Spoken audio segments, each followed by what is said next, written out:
your boys came up again? Oh my God. So yeah, I've been seeing James and Fuja be dragged on the timeline on TikTok specifically again, shits and gigs.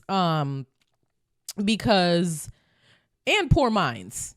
Poor Minds has been getting dragged too. They usually get dragged by men, but now they're getting dragged by women because in retrospect, the women it's because Lex said something on this most recent episode of Poor Minds with Mel. So she brought it up and she said that it was kind of like it felt like a defensive thing. Like the answer that y'all gave them was not sufficient enough for us. Like y'all reaction was not what we wanted y'all to have in retrospect when we look back at it. So now Lex, I feel like she felt like she had to go back and address it again a little bit more aggressively in the proper way. But it came off like, it didn't come off great.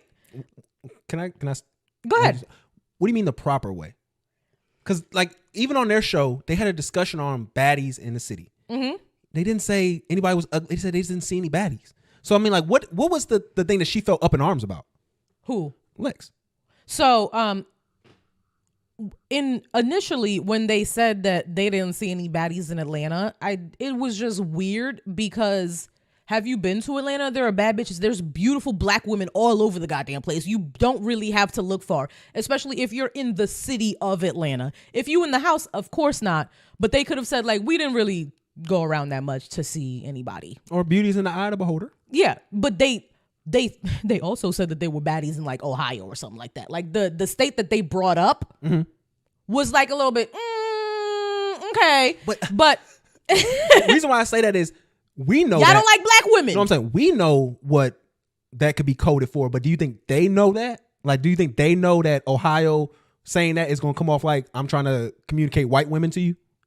I think that because they're not from here. As British people who are fans of black culture, British people say that they know American culture very, very well because there's a lot of American TV over there that they consume, and it's not the same. We don't consume their shit, but they consume our shit regularly. So I think that they're a little bit more well-versed in knowing that like they're Atlanta, Detroit, New York, those are black places.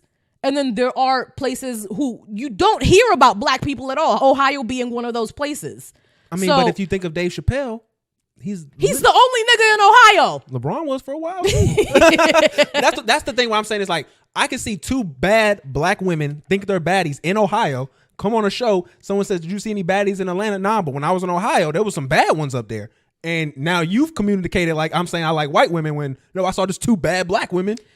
And that's why I just feel like it's a lot of miscommunication with this. I just think it's a little bit like you had to do more gymnastics to make that point. And when there's more white people in Ohio, and Atlanta is a black ass city, point blank, period. So it's a safe deduction to make. Safe as I wouldn't use safe, but I think it's a safe deduction. You can deduce that. Because especially after everything else. And a bunch of clips that they brought up, like people went back and they weird as fuck. So Lex brought it up and she was basically like, she seemed a little bit more defensive about it. And women felt like Lex and Drea, when James and Fuhad initially said that, should have been like, that's weird. But they were basically like, well, we not from Atlanta. Which is okay. But again, that makes me the idea of where it's like, I'm not necessarily having this conversation on race. I'm just having conversation on what my experience of the culture that I was with was up there. The culture in Atlanta is black. The culture in Ohio is white. But that's the culture. I could have been up there in Ohio with a bunch of black people in that area and seen baddies. That's all I'm saying. You could have. That's all I'm saying. But I'm just trying to figure out what was her response to saying that, were people saying that y'all wasn't doing enough? That's what she was responding to? Yeah. So okay. when they were like, well, we don't care, we're not from Atlanta. People like, it was just like it was weird. Lex bringing it up again and saying, well, I didn't give a fuck about whether he was attracted or he found any baddies in Atlanta because I don't give a fuck about the male gaze. No, that's a lie. Like, I don't think that you handled that properly. And if you were going to bring it up again, then I feel like she should have, I don't know. I feel like your initial statement on like we just not from Atlanta, so we're not offended by that. It was okay. It was fine for you to like change it into we're not concerned about the male gaze when literally like 2 episodes ago y'all were talking about how focused on the male gaze y'all used to be, and y'all look back and y'all cringe now. It just seems it's to a me, little hypocritical. It seems to me that when it comes to like this conversation, there's no winning in it. There's nothing to do with you. Like, I'm looking at it and I'm trying to figure out what could have been sufficing for anybody in this situation. It seems like there's nothing that could have sufficed. Well, for Lex and Drea specifically, when they initially said there's no baddies in Atlanta, I'd have been like, well, that's weird. There's mad baddies in Atlanta. And then move on. That would have been it. Nobody would have said anything about Lex and Drea. Everyone would have focused on how weird it was that James and Fuja said that shit. And you can make whatever deductions you want to make from them saying that they don't like black women, this and that. But Lex and Drea wouldn't have caught any flack if they were just like, yes, they are. Like, that's all you have to do. Yes, they are. I just don't feel like it was that simple for them. And I think they were just trying to have a good faith conversation. But it wasn't that big of a deal until they went on Flagrant podcast. Mm-hmm. Like, we didn't really give a fuck about them saying that. I don't feel like that until it was me, a bunch of stuff put together. To me, it felt leading up. I saw when they went on there, their clips was going crazy because I don't really follow them. So if I see both of them shows, so if I see they clips, that means it didn't leaked out of normal algorithm. So they got brought up again because of that and because of the Supercell. So there was a show on Netflix. It's a black show about superheroes. It's basically like Heroes, but black. And it talks about like the implementations of if black people had powers, what we would go through if that was a thing. So it's a really good show too. Like you should watch it. I know you didn't watch it, but you should definitely watch it. You would enjoy it. So James specifically was like, basically, I didn't watch Supercell because it was all black people saying that it was good, and black people are biased when other black people make things, which we are. But he was like, I was waiting for white and Asian people to say it was good for me to then agree and go watch it myself. And then James and the Fuhad was like, yeah, I had the same opinion.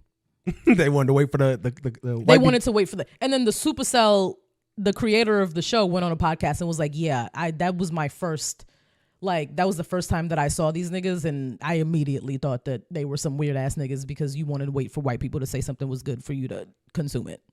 No, I mean, again, that to me stems to, I've had jokes like that where I've said similar things like, oh, this is just, y'all just saying y'all like it because it's the niggas that's liking it, you know, or that the niggas is being pushed and promoted. But because they're black men from the same community, and then do you think that black people have especially if you have that big of a platform, do you think that they had a responsibility to have their own opinion about it and big it up if they did? I think far too often, like, we do this fickle code amongst black people. And if you don't at any point always remain on code, you get isolated from a particular faction of blackness. Like, even when we talked about the space last week, where I talked about how, I don't feel like I'd have to blindly protect all black women. That then now takes a whole bunch of people out of you because you're not following their idea of the code.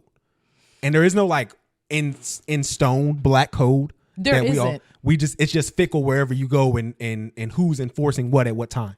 Do you not think that these codes come from a place of like shared trauma and oppression? I think that. We have these codes, I think, for a reason.